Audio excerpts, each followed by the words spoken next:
Hello everyone, I welcome you all to this incredible platform of Learn with Mizu। कैसे हैं आप सब अच्छे होंगे, मज़े में होंगे और अपनी प्रिपरेशन अच्छे से कर रहे होंगे। जैसे कि आपको पता होना चाहिए हमारी 500 MCQ सीरीज़ चल रही थी जनरल साइंस पे, ठीक है। तो इसमें हमने इससे पहले 5 पार्ट कंप्लीट कर दिए हैं। मतलब कहने का यह है कि 140 क्वेश्चन हमने कंप्लीट किए हुए हैं। प्लेलिस्ट में जाना और उन क्वेश्चंस को आप देख लेना, ठीक है। इंपॉर्टेंट रहेंगे आपके एग्ज़ाम पॉइंट ऑफ व्यू से। जम्मू एंड कश्मीर जीके की बात करें तो वो ऑलरेडी कंप्लीट हो चुकी है, उसकी प्लेलिस्ट आपको मिल जाएंगी, वो भी आप जाके देख सकते हैं। बाकी डेली बेसिस पे हमारे लेक्चर्स आते रहते हैं जो आपको एग्ज़ाम में हेल्प करेंगे, ठीक है। चलिए हम आज की क्लास को स्टार्ट करते हैं। क्लास स्टार्ट करने से पहले आपसे रिक्वेस्ट है कि अगर आप चैनल पर नए हैं तो चैनल को सब्सक्राइब कर देना, वीडियो अच्छी लगे तो अपने दोस्तों के साथ शेयर कर देना, ओके। चलिए आपने क्या करना है, वीडियो को पॉज करना है और पहले खुद आंसर देने की कोशिश करना है, ठीक है। आज की इस वीडियो में आप कितने क्वेश्चन ठीक करेंगे वो आपने कमेंट बॉक्स में बताना है। चलिए आज का पहला क्वेश्चन आपकी स्क्रीन पे 141 क्वेश्चन है आपके सामने। Dropsy disease is caused by which of the given substances, mustard oil, kerosene oil, sugar, salt. कि जो हमारे पास ड्रॉपसी डिजीज़ होती है ये काज्ड किसके थ्रू होती है। ऑप्शंस के अकॉर्डिंग इस क्वेश्चन का आंसर क्या होगा, जल्दी से बता दें। तो आपने इस क्वेश्चन का आंसर चूज़ कर लिया होगा। इस क्वेश्चन का आंसर है हमारे पास यहाँ पे mustard oil, okay. Option number A ही इसका करेक्ट आंसर है। देखिए अगर आपको ड्रॉपसी डिजीज़ के बारे में अगर कुछ पता है तो ये भी पता होना चाहिए कि ड्रॉपसी आल्सो नोन एज, इसे आप एडीमा के नाम से भी जानते हैं, ठीक है। ये एक कंडीशन होती है जो किस तरह से करेक्टराइज की जाती है, by N abnormal accumulation of fluid. जो फ्लूइड होता है ना हमारे पास इन द टिश्यू में, जो बॉडी के, उससे क्या हो जाता है हमारे पास स्वेलिंग हो जाती है, स्वेलिंग का हो जाना, ठीक है। तो ये आपको याद रखना है कि जो ड्रॉपसी डिजीज़ है ना, ड्रॉपसी से आपको ये पता होना चाहिए इसके सिम्टम्स क्या हैं, आप इसे पहचानेंगे कैसे कि इस डिज़ीज़ के क्या सिम्टम होने वाले हैं। सिम्टम इसके हैं स्वेलिंग हो जाना इन द इन्फेक्टेड, जो अफेक्टेड एरिया होगा वहाँ पे, जैसे लेग्स में, ठीक है। उसके बाद अगर हम बात करें एंकल्स में, ओके। उसके बाद हमारे पास फीट में, यहाँ पे क्या हो जाएगी, यहाँ पे आपको स्वेलिंग हो जाएगी अफेक्टेड एरियाज़ में, या फिर स्ट्रेच्ड हो जाएगा या शाइनी स्किन होगी। अब स्किन दैट रिगेन्स ए डिम्पल यानी पिट्स आफ्टर बीइंग प्रेस्ड, कुछ इस तरह के पॉइंट हैं यहाँ पे कि आपने याद रखना है। इसमें क्या हो जाता है कि जो हमारे पास एब्डोमिनल साइज़ होता है, एब्डोमिनल साइज़ वो भी इंक्रीज़ हो जाता है, ठीक है। तो इसके काजेज़ की बात करें तो काजेज़ बहुत सारे होते हैं, जैसे एडीमा की बात करें हम, ड्रॉपसी की बात करें, हार्ट फेलियर का भी हो जाना, एडीमा का, किडनी डिजीज़ होना, लीवर डिजीज़ होना, ये कुछ और भी इसके काजेज़ हैं, तो ये आप याद रख सकते हैं। अब यहाँ पे एक चीज़ है कि आपको इसकी ट्रीटमेंट यानी डायग्नोसिस कैसे करना है। तो डायग्नोसिस के लिए आपको टिपिकली इन्वॉल्व रहना है फिज़िकल एग्जामिनेशन में और मेडिकल हिस्ट्री रिव्यू में। जैसे आपने क्या करना है, टेस्ट वगैरह जैसे ब्लड टेस्ट करवाते रहना है, या फिर urine analysis test, chest X ray test, ये चीज़ें आपके लिए बहुत इंपॉर्टेंट रहने वाली। तो आज का पहला क्वेश्चन हमारे पास ये था, कंप्लीट हो चुका है। चलिए अब बात करते हैं 142 की। Question number 142, name the disease cause by swelling of the membrane over the spinal cord and brain. आपको बताना है इस डिज़ीज़ का नाम जो काज होती है किसके through, by swelling of membrane over spinal cord के ऊपर एंड ब्रेन के ऊपर। पैरालिसिस, ल्यूकीमिया, सेक्लोरिसिस या फिर मेनिनगिटिस। बताएं ज़रा इस क्वेश्चन का आंसर क्या होगा। ऐसी डिजीज़ जो काज होती है by swelling of the membrane over the spinal cord and brain. बताएं ज़रा इस क्वेश्चन का आंसर क्या होगा, जल्दी से। इंपॉर्टेंट क्वेश्चन है, बताना है आपको इसका आंसर। तो इस क्वेश्चन का आंसर आपने चूज़ किया होगा, इस क्वेश्चन का आंसर है ऑप्शन नंबर डी, ठीक है। जो हमारे पास मेनिनगिट्स होती है ये हमारे पास ऐसी डिजीज़ है जो काज्ड होती है by swelling of the membrane और the spinal cord and brain, ठीक है। ये आपने याद रखना है। ये एक इन्फ्लामेशन होता है प्रोटेक्टिव मेम्ब्रेन्स का जो कवरिंग करता है ब्रेन को और हमारे पास स्पाइनल कॉर्ड को, इतना आपने याद रखना है। और ये जो कंडीशन होती है ये काज्ड होती है बाय वेरियस इन्फेक्शियस एजेंट्स के थ्रू, जैसे हम कह सकते हैं बैक्टीरिया के थ्रू, ओके, वायरसेस के थ्रू भी, फंजाई या फिर पैरासाइट्स के थ्रू, ठीक है। तो ये आपने इसके बारे में याद रखना है। चलिए बात करते हैं हम क्वेश्चन नंबर 143 की। 143 आपके सामने क्वेश्चन पूछा गया, विच of the given is responsible for itai disease. इनमें से कौन सा जो है रिस्पॉन्सिबल है इटाई डिजीज़ के लिए। कैडमियम, लेड, निकल, मरकरी। बताएं ज़रा इस क्वेश्चन का आंसर क्या होगा, जल्दी से। हमें पूछा गया है कि कौन सा यहाँ पे रिस्पॉन्सिबल है इटई इटई डिजीज़ के लिए। तो इस क्वेश्चन का आंसर है कैडमियम। कैडमियम इसका करेक्ट आंसर होने वाला है ऑप्शन नंबर ए। बहुत इंपॉर्टेंट क्वेश्चन है, आपने याद रखना है। जो कैडमियम है हमारे पास इटई इटई डिजीज़, क्या कहा मैंने, ये किसके थ्रू होती है, ये हमारे पास इटई इटई डिजीज़ कैडमियम की वजह से होती है। ठीक है, ये आपने याद रखना है, इंपॉर्टेंट क्वेश्चन है। अब अगर एग्ज़ाम में आया तो गलत नहीं करना है। ओके जी।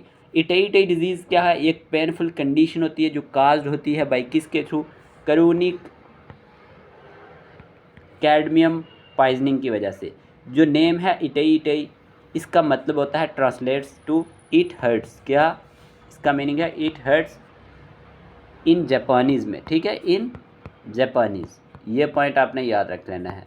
और ये रिफ्लेक्टिंग करता है severe pain experience by sufferers.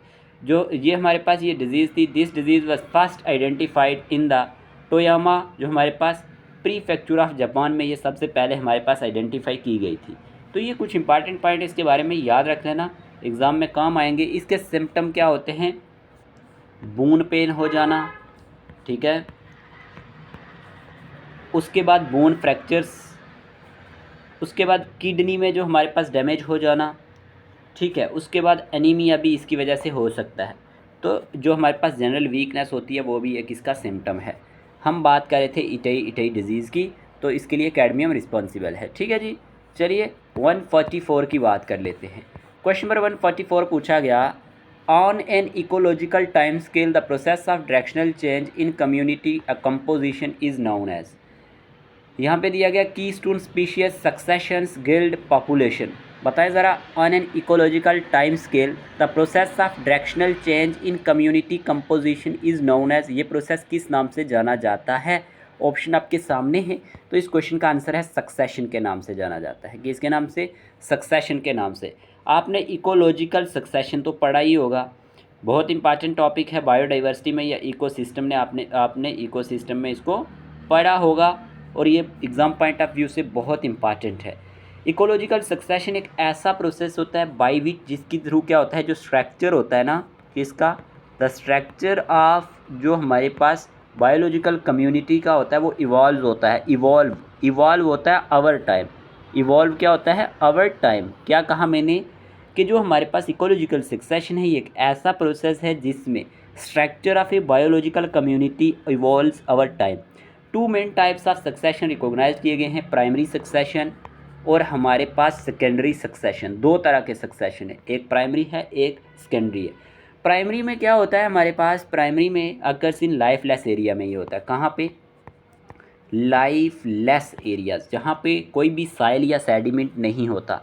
क्या कहा, वेयर, या जहाँ पे देयर इज़ नो साइल, ना ही कोई साइल होगी और ना ही कोई हमारे पास सेडिमेंट होगा।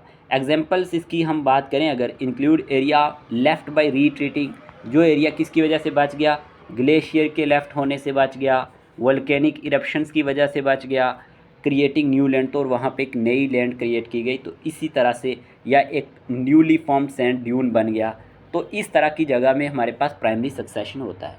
इसकी स्टेज बहुत सारी हैं, अगर हम यहाँ पढ़ना शुरू हो जाएंगे तो बहुत डीप चले जाएंगे, लेकिन मैं थोड़ा उनको बता देता हूँ। एक होता है बेयर रॉक स्टेज, ओके, मैं सिर्फ स्टेज के नाम बता देता हूँ आपको। दूसरा होता है पायोनियर स्टेज, ठीक है। उसके बाद हमारे पास होता है इंटरमीडिएट स्टेज, आप नोट कर सकते हैं कापी पे और खुद भी इसके बारे में लिख सकते हैं। इंटरमीडिएट स्टेज होता है एक, ठीक है। उसके बाद हमारे पास होता है यहाँ पे क्लाइमैक्स कम्युनिटी, बड़ा इंपॉर्टेंट पॉइंट है क्लाइमैक्स कम्युनिटी। क्लाइमैक्स कम्युनिटी एक ऐसा कम्युनिटी होता है जिसमें स्टेबल मैच्योर कम्युनिटी होती है, विद कम्प्लेक्स स्ट्रक्चर होता है इसका, एंड स्पीशीज़ कंपोजिशन होती है, और ये डोमिनेट की जाती है किसके थ्रू, डोमिनेटेड की जाती है क्लाइमैक्स कम्युनिटी बाई ट्रीज़ से एंड लार्ज प्लांट से, ठीक है। तो ये आपने याद रखना है। उसके बाद सेकेंडरी सक्सेशन भी होता है, आपको पता होना चाहिए। सेकेंडरी सक्सेशन की बात करें तो उसमें जो पॉइंट्स आते हैं, स्टेज आती हैं, एक डिस्टर्बेंस आता है, उसके बाद आता है अर्ली सक्सेशन स्टेज, उसमें आती हैं मिड सक्सेशन स्टेज आती हैं, और लेट सक्सेशनल स्टेज आती हैं, और क्लाइमैक्स कम्युनिटी उसके केस में भी होती है। तो ये आपने कुछ पॉइंट इसके बारे में याद रखने हैं, इम्पॉर्टेंट थे, तो एग्ज़ाम में पूछे जाएंगे, ठीक है। चलिए आगे बात करते हैं। Question number 145। क्वेश्चन पूछा गया आपसे, which of the following compound is mainly used in hand sanitiser. कौन सा ऐसा कंपाउंड है जो मेनली यूज़ किया जाता है हैंड सैनिटाइज़र में? Aldehyde, acetic acid, alcohol, ketone. बताइए ज़रा इस क्वेश्चन का आंसर क्या होगा। इस क्वेश्चन का आंसर है अल्कोहल। ठीक है, अल्कोहल इसका करेक्ट आंसर है, बस इतना याद रख लेना। चलिए 146 की बात करते हैं। What is laughing gas. Laughing gas क्या है हमारे पास, आपने बताना है लाफिंग गैस के बारे में। नाइट्रस ऑक्साइड है या फिर हमारे पास यहाँ पे दिया गया कार्बन मोनोऑक्साइड है, सल्फर डाइऑक्साइड है, हाइड्रोजन पेरोक्साइड है।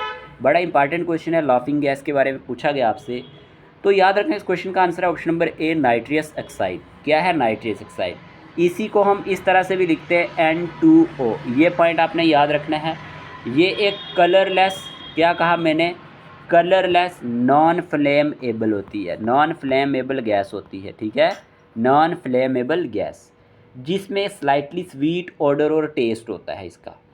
और इसकी बात करें, it has a variety of uses है इसके, इंक्लूडिंग मेडिकल में भी यूज़ होता है, डेंटल में भी और रिक्रिएशनल एप्लीकेशंस में भी। और मेडिकल और डेंटल यूज़ में ये एनाल्जेसिक और सेडेटिव के तौर पर यूज़ की जाती है, इतना आपने याद रखना है। उसके बाद आपने याद रखना है हमारे पास रिक्रिएशनल यूज़ में ये यूफोरिक इफेक्ट्स के तौर पर यूज़ की जाती है। ठीक है, तो अगर हम बात करते हैं, ये इंपॉर्टेंट है हमारे पास एग्जाम पॉइंट ऑफ व्यू से। N2O भी याद रखना, कई बार ऑप्शन में ये होता है, तो ऑप्शन नंबर ए है नाइट्रस ऑक्साइड। चलिए क्वेश्चन नंबर 145 की बात करते हैं, 47 की। 47 पूछा गया, who among the following discovered X rays. X rays को किसने डिस्कवर किया था, आपसे ये पूछा गया है। एक्स रेज को किसने डिस्कवर किया, आपके सामने ऑप्शंस हैं। ऑप्शन में आपको दिया गया यहाँ पे Marie Curie, J Thomson, WC Roentgen, James Chadwick. आपने बताना है किसने डिस्कवर किया था एक्स रेज को। तो देखें डियर एस्पिरेंट्स, इसका आंसर आपने चूज़ किया होगा। इस क्वेश्चन का आंसर है WC रोंटगन, ऑप्शन नंबर सी। देखें रोंटगन की बात करें तो इन्होंने इन्वेस्टिगेटिंग किया था प्रॉपर्टीज़ ऑफ कैथोड रेज को। ठीक, फिर ही नोटिस दैट, उन्होंने ये नोटिस किया कि एक फ्लोरिसेंट स्क्रीन जो होती है, जो कोटेड की जाती है बेरियम, जो हमारे पास प्लेटिनोसाइनाइड से, वो ग्लोड करती रहती है, even though it was not in the direct path of the cathode ray. ये आपके लिए इतना इंपॉर्टेंट नहीं है, लेकिन देखें आपने क्या याद रखना है कि डिस्कवर किसने की एक्स रेज, WC रोंटगन ने की थी। इतना पॉइंट आपने याद रखना है, बहुत इंपॉर्टेंट है एग्जाम पॉइंट ऑफ व्यू से, क्योंकि ये क्वेश्चन बहुत बार एग्जाम में आ चुका है। ठीक है, बाकी हाँ एक चीज़ ये याद रख लेना कि जो एक्स रेज हैं इनके यूजेस आपसे पूछ सकता है एग्जामिनर।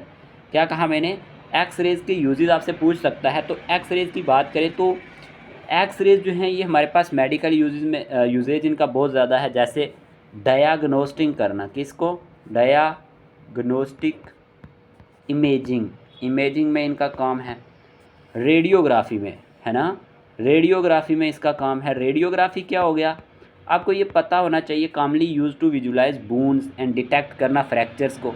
आप नहीं कहते एक्सरे कराओ, जाके हॉस्पिटल जाओ और एक्सरे कराओ, यानी कि आपको कहीं पे कोई फ्रैक्चर हो गया या ये वो, कहीं पे आपको कोई इंजरी आ गई तो आप जाते हैं तो एक्सरे करवाते हैं। तो यही रेडियोग्राफी में इसका यूज़ होता है, commonly use to visualise bones and detect fractures या इन्फेक्शंस या ट्यूमर्स के लिए। तो ये हमें याद रखना है। चेस्ट एक्सरेज भी होती हैं जो यूज़ की जाती हैं एग्जामिन करने के लिए lungs, heart and chest activity को। फिर इसका CT स्कैन भी जो होता है हमारे पास, कंप्यूटेड टोमोग्राफी, उसमें भी इसका यूज़ होता है। ठीक है, फिर हमारे पास डेंटल एक्सरेज भी होती हैं जो यूज़ करते हैं डेंटिस्ट, डेंटिस्ट भी यूज़ करते हैं ना इनको, टू एग्जामिन करने के लिए टीथ को, जा को एंड ओरल स्ट्रक्चर्स को। तो ये कुछ इंपॉर्टेंट पार्ट्स थे इसके बारे में। चलिए question number 148, the atomic clock is based on the periodic vibrations produced in the atoms of which element, hydrogen, rubidium, caesium, barium. इस क्वेश्चन का आंसर क्या होगा, इस क्वेश्चन का आंसर है the atomic clock is based on the periodic vibrations produced in the atom of caesium element, option number C इसका correct answer है। चलिए अब बात कर लेते हैं क्वेश्चन नंबर 149 की।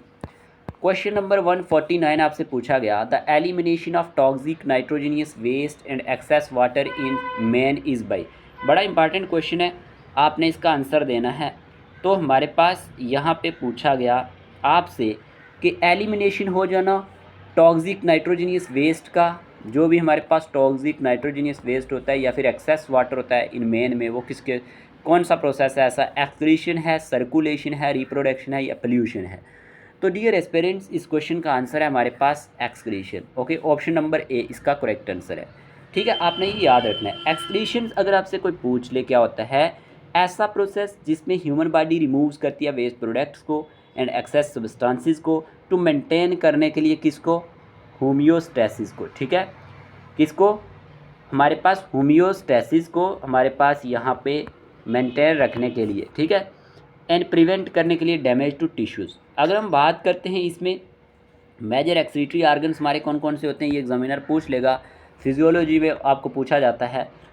ठीक है, आप देखें, किडनी नोट करें, बड़े इंपॉर्टेंट है। किडनी है जिसका काम क्या है, प्राइमरी फंक्शन फिल्टर करना ब्लड को, किसको, फिल्टर करना ब्लड को, टू रिमूव करने के लिए वेस्ट प्रोडक्ट्स को एंड एक्सेस जो हमारे पास सब्सटेंसेस होती हैं फॉर्मिंग यूरिन। उसके बाद हमारे पास यहाँ पे ये पता होना चाहिए आपको, लीवर होता है। अब लीवर का काम क्या है, लीवर जो है इसका काम होता है डिटॉक्सीफाई करना वेरियस मेटाबोलाइट्स को और सिंथेसिस करना प्रोटीन को और प्रोड्यूस करना बायोकेमिकल्स जो नेसेसरी होते हैं डाइजेशन के लिए। उसके बाद लंग्स भी अगर हम बात करें तो प्राइमरी फंक्शन इनका क्या है, रिमूव करना carbon dioxide and water vapour को। बड़ा इंपॉर्टेंट पॉइंट है लंग्स के बारे में। ठीक है, जो बाई प्रोडक्ट्स होते हैं सेलुलर रेस्पिरेशन के। अगर स्किन की बात करें तो स्किन भी बहुत इंपॉर्टेंट है। जितना भी आपको पसीना आता है ये excrete sweat which contains water, salt and small amount of urea and lactic acid, तो वो सारे के सारे आपको स्किन के थ्रू जो पसीना है वो आप देखते ही हैं, इसका भी बहुत बड़ा रोल है। तो ये भी एक क्या है, एक्सक्रीटरी आर्गन है। ठीक है, तो ये आपको पता होना चाहिए। फिर इंटेस्टाइन की बात करें तो वो एलिमिनेट करती हैं सॉलिड वेस्ट को, जैसे फीसिस को डाइजेस्टिव प्रोसेस से। ठीक है, तो ये हमने याद रखना है। ओके, आपको ये काम आएगा। चलिए, इसमें कुछ एक्सक्रीटरी प्रोसेस भी होते हैं, चलो नोट कर लो, क्या पता आपको काम आ जाए कभी। एक होता है यूरिनेशन। अब यूरिनेशन क्या होता है, यूरिनेशन एक ऐसा प्रोसेस होता है जिसके थ्रू यूरिन जो होता है वो एक्सपेल्ड किया जाता है। एक्सपेल्ड होता है फ्रॉम कहाँ से, ब्लैडर से। ब्लैडर से ये एक्सपेल्ड होता है थ्रू यूरिथ्रा के साथ। फिर हमारे पास डिफेक्शन भी होता है, ऐसा प्रोसेस जिसमें एक्सपेलिंग होता है फीसिस फ्रॉम द रेक्टम से थ्रू द एनस के थ्रू। फीसिस क्या होता है, फीकल मैटेरियल, जो भी आपका वेस्ट मटेरियल, इस तरह से। फिर हमारे पास परस्पायरेशन भी होता है, ऐसा प्रोसेस जिसमें स्वेट प्रोडक्शन होती है and release by the sweat glands in the skin. ठीक है, रेस्पिरेशन भी होता है the process of exchanging gases in the lungs primarily involving the release of carbon dioxide and intake of oxygen. तो ये points मैंने आपको बता दिए। ठीक है, चलिए अब बात करते हैं क्वेश्चन नंबर 50 की। Endothermic reactions are those in which heat is evolve, heat is absorbed, temperature increase, light is produce. बताएं ज़रा इंडोथर्मिक रिएक्शन में क्या होगा, इंडोथर्मिक रिएक्शन में क्या होगा, आपसे ये पूछा है, जल्दी से बता दें इंडोथर्मिक रिएक्शन में क्या होगा। इस क्वेश्चन का आंसर है हमारे पास हीट ऑब्जॉर्ब्ड होती है। ऑप्शन नंबर बी इसका करेक्ट आंसर है। इंडोथर्मिक रिएक्शंस और केमिकल रिएक्शंस, ये केमिकल रिएक्शंस होती हैं जो ऑब्जॉर्ब करती है एनर्जी को फ्रॉम देयर सराउंडिंग से, किसकी फॉर्म में, इन दी फॉर्म ऑफ हीट की फॉर्म में। ठीक है, तो ये आपने याद रख लेना है। चलिए नेक्स्ट क्वेश्चन नंबर 151। क्वेश्चन पूछा गया which blood cells are called soldiers of the body. कौन से ब्लड सेल्स जो हैं वो कहलाते हैं soldiers of the body, WBC या फिर platelets, RBC, all of the above. जल्दी बताएं, सोल्जर ऑफ आपसे पूछा गया है body, which blood cells are called soldiers of the body. तो डियर एस्पिरेंट्स, इस क्वेश्चन का आंसर आपने दे दिया होगा। इस क्वेश्चन का आंसर है WBC, white blood cells. White blood cells are also known as, इन्हें आप किस नाम से जानते हैं, ल्यूकोसाइट के नाम से। किसके नाम से, ल्यूकोसाइट्स, इस नाम को भी आपने याद रखना है। ऑफन रेफर टू एज, इन्हें आप सोल्जर ऑफ द बॉडी कहते हैं। क्यों, they play a crucial role in the immune system में, इनका एक क्रूशल रोल है बाय डिफेंडिंग करना बॉडी को किसके साथ, अगेंस्ट इन्फेक्शंस के साथ, जो भी फॉरेन इन्वेडर आपकी बॉडी में जाते हैं या फिर डिजीज़। तो ये आपने याद रखना है, इंपॉर्टेंट होगा। ठीक है, बाकी अगर हम बात करें तो इनकी भी टाइप्स होती हैं। जो हमारे पास न्यूट्रोफिल्स होते हैं, लिम्फोसाइट्स होते हैं, मोनोसाइट्स होते हैं। फिर हमारे पास ये कुछ इंपॉर्टेंट पॉइंट्स थे, बेसोफिल्स होते हैं, तो ये आपने याद रखना है। वाइट ब्लड सेल्स की अगर हम बात करें, ये एसेंशियल होते हैं both innate and adaptive immunity के लिए। इननेट का मतलब होता है हमारे पास, आपने इम्यूनिटी के बारे में पढ़ा होगा, नॉन स्पेसिफिक इम्यूनिटी, और जो हमारे पास होता है एडेप्टिव स्पेसिफिक इम्यूनिटी, दोनों होती हैं। इननेट इम्यूनिटी में क्या होता है, ये प्रोवाइड्स करता है immediate non specific defence against pathogens. क्या प्रोवाइड करती है जो इननेट इम्यूनिटी होती है, ये immediate non specific defence provide करती है पैथोजेंस के अगेंस्ट। और न्यूट्रोफिल्स की बात करें, मोनोसाइट्स की बात करें या बेसोफिल्स की बात करें, वह इन्नेट इम्यूनिटी में एक क्रूशल रोल प्ले करते हैं। एडेप्टिव इम्यूनिटी वो होती है जो कि हमारे पास एडेप्टिव इम्यूनिटी में आप जाते हैं जब, तो एडेप्टिव इम्यूनिटी प्रोवाइड करती है एक टारगेटेड रिस्पॉन्स, ठीक है, टू स्पेसिफिक पैथोजेंस के लिए and retain memory of previous infections. इसमें जिनका रोल होता है वो लिम्फोसाइट्स होते हैं, बी एंड टी सेल्स, वो क्रिटिकल होते हैं फॉर देयर रिस्पॉन्स के लिए। देखें, अगर आप साइंस बैकग्राउंड से हैं तो आपको ये थोड़ा मुश्किल लगेगा जो चीज़ें मैं अभी समझा रहा हूँ, लेकिन जो साइंस बैकग्राउंड से उनको समझ आ चुकी होंगी। पर जो क्वेश्चन है ये ज़्यादा इंपॉर्टेंट हैं। अब सोल्जर ऑफ द बॉडी कौन से हैं, WBC इसकी फुल एब्रीवेशन क्या होती है मैंने आपको बता दी। यहाँ पे इसकी फुल एब्रीवेशन होती है वाइट ब्लड सेल्स। क्या होता है, वाइट ब्लड सेल्स। अब आप सबसे एक क्वेश्चन है मेरा, एक क्वेश्चन बहुत कॉमन पूछा जाता है, आपने क्या करना है, life span of WBC and जो हमारे पास RBC, इनका लाइफ स्पेन आपने लिखना है, इनके फंक्शन लिखने हैं और प्लेटलेट्स के भी एक्सप्लेनेशन के साथ कमेंट के अंदर मैं चेक करूँगा। चलिए, question number 152, when was the first ozone hole discovered, 1980, 1950, 1960, 1985। पहला ओजोन होल कब हमारे पास यहाँ पे डिस्कवर किया गया था। इन ऑप्शंस के अकॉर्डिंग हमारा आंसर क्या होगा, ऑप्शन नंबर यहाँ पे डी, मई 1985। चलिए, क्वेश्चन नंबर 153 की बात करते हैं। क्वेश्चन पूछा गया आपसे यहाँ पे, who discovered the ozone layer, ozone layer किसने डिस्कवर की थी। देखें, ये क्वेश्चन हमने अपने मॉक टेस्ट में भी डाला था, जो सुपरवाइज़र एग्ज़ाम का हमने मॉक टेस्ट लिया था। Henri Buisson and Charles Fabry, Carl Sagan and Charles Fabry, GMB Dobson या फिर Carl Sagan and GMB Dobson. बताएं ज़रा इस क्वेश्चन का आंसर क्या होगा, who discovered the ozone layer. तो इस क्वेश्चन का आंसर है Henri Buisson and Charles Fabry, option number A इसका करेक्ट आंसर है, याद रखना, इंपॉर्टेंट क्वेश्चन। नेक्स्ट क्वेश्चन की बात करते हैं, the 4 fat soluble vitamins are, कौन सी है ये हमारे पास विटामिन्स है, यहाँ पे आपने बताना है कौन सी 4 फैट सोलुबल विटामिन्स हैं। Vitamin A, D, E, K, all of the above. बताएं ज़रा इस क्वेश्चन का आंसर क्या होगा। आप सब ने इसको आंसर चूज़ कर लिया होगा। इस क्वेश्चन का आंसर है KEDA, कीड़ा। कीड़ा वर्ड याद रख लेना। विटामिन A भी हमारे पास फैट सोलुबल, E भी, D भी, A भी। कीड़ा एक ट्रिक वर्ड है, आपने याद रखना है, ये सारी की सारी फैट सोलुबल है, ठीक है, तो आपने याद रखना है ऑल ऑफ दी अबव। अब बात करते हैं क्वेश्चन नंबर 155 की। The process of cell respiration is carried out by mitochondria, chloroplast, nucleus, none of the above. The process of cell respiration किसके थ्रू कैरिड आउट किया जाता है। तो इस क्वेश्चन का आंसर है डियर एस्पिरेंट्स हमारे पास माइटोकॉन्ड्रिया। क्या इसका आंसर, माइटोकॉन्ड्रिया। माइटोकॉन्ड्रिया को हम किस नाम से जानते हैं, माइटोकॉन्ड्रिया को हम power house of the cell के नाम से भी जानते हैं। आपको ये पता होना चाहिए, इंपॉर्टेंट है एग्जाम पॉइंट ऑफ व्यू से। The process of cell respiration is carried out by, ये कैरिड आउट किया जाता है हमारे पास किसके थ्रू, माइटोकॉन्ड्रिया के थ्रू। ऑलरेडी मैंने आपको इसके बारे में अच्छे से बता दिया था। माइटोकॉन्ड्रिया की अगर और बात करें तो ये एक डबल मेम्ब्रेन, क्या कहा मैंने, डबल मेम्ब्रेन हमारे पास ऑर्गेनेली होती है। सेल ऑर्गेनेली आपने पढ़ा होगा ना साइंस में, उसमें आता ही है। और ये पाया कहाँ पे जाता है, ये found in the cytoplasm of eukaryotic cells. Eukaryotic cell के हमारे पास साइटोप्लाज्म में ये पाया जाता है और इसे power house of the cell भी कहते हैं, power house of the cell भी कहते हैं, क्योंकि due to their role in producing adenosine triphosphate, ATP को ये हमारे पास प्रोड्यूस करता है। और सेल मैन एनर्जी करेंसी जो होती है, ATP को क्या कहते हैं, energy currency of the cell.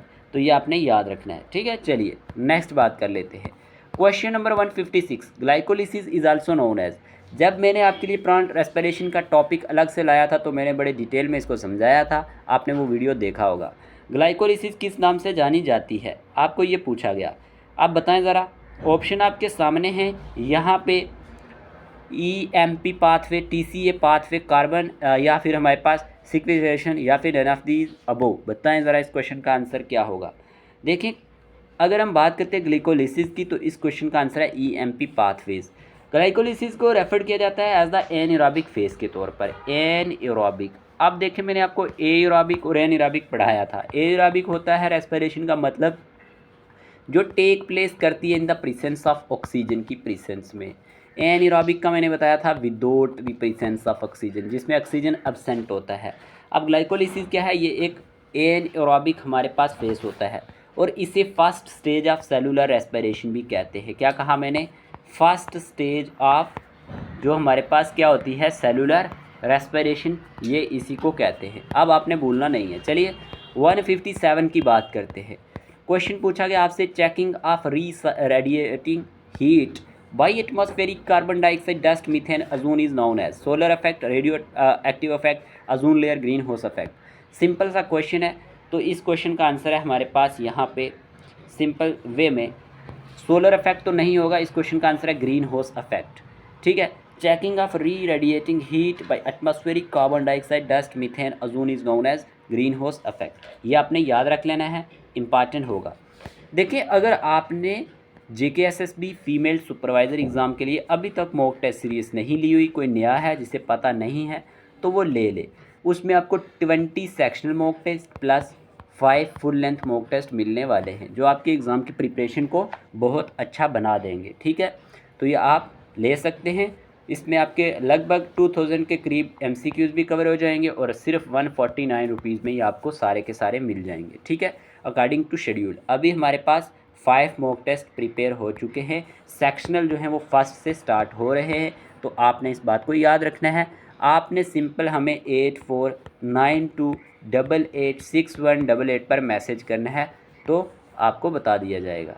बाकी टेलीग्राम का लिंक आपको कमेंट बॉक्स में मिल जाएगा। चलिए question number 158, what is the full form of UNFCCC with respect to global warming? United Nations Framework Convention on Climate Change, United Nation Federation Convention on Climate Change, United Nation Framework Centre on Climate Change, United Nation Federation Centre on Climate Change. क्या होगा इस question का answer, बता दें जल्दी से। तो इस क्वेश्चन का आंसर है United Nation Framework Convention on Climate Change. Okay जी, United Nations Framework Convention on Climate Change, तो ये आपने याद रख लेना है। चलिए नेक्स्ट क्वेश्चन की बात करते हैं, क्वेश्चन नंबर 159 की। क्वेश्चन पूछा गया which one of the following is the anthropogenic radiative forcing of climate? Aerosols, cement, paper, glass. आपसे पूछा गया कौन सा इनमें से एंथ्रोपोजेनिक रेडिएटिव फोर्सिंग है क्लाइमेट का। जल्दी से बता दें इस क्वेश्चन का आंसर क्या होगा। डियर एस्पिरेंट्स, इस क्वेश्चन का आंसर आपने चूज़ किया होगा, इस क्वेश्चन का आंसर है एरोसल्स। ऑप्शन नंबर ए इसका करेक्ट आंसर है। एंथ्रोपोजेनिक क्या होता है? एंथ्रोपोजेनिक का मतलब होता है refers to anything that is caused or produced by human activities. क्या कहा मैंने? जो काज्ड होती है किसकी वजह से? ह्यूमन एक्टिविटीज़ की वजह से। और it is over used in the context of environmental science and climate change to describe करने के लिए किसको? फिनोमिना जो हमारे पास प्रोसेस हैं या substances that result from human action.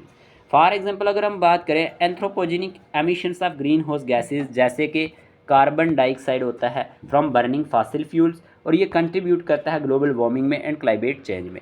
देखें कार्बन डाइऑक्साइड में सबसे ज़्यादा अगर हम बात करें तो परसेंटेज तो होती ही है इसकी, लेकिन किसकी वजह से? ये ह्यूमन एक्टिविटीज़ की ज़्यादा इसका में इस चीज़ में ज़्यादा रोल किसका होता है? ह्यूमन एक्टिविटीज़ का। तो आपसे भूलना नहीं है कि एंथ्रोपोजेनिक क्या होता है। आपसे एग्जामिनर पूछ लेगा ये स्टेटमेंट, तो आप सोचेंगे ये क्या चीज़ है। एंथ्रोपोजेनिक का मतलब होता है एनीथिंग दैट इज़ काज्ड और प्रोड्यूस्ड बाय ह्यूमन एक्टिविटीज़। ठीक है, ह्यूमन एक्टिविटीज़, जिसमें ह्यूमन एक्टिविटीज़ का रोल ज़्यादा हो।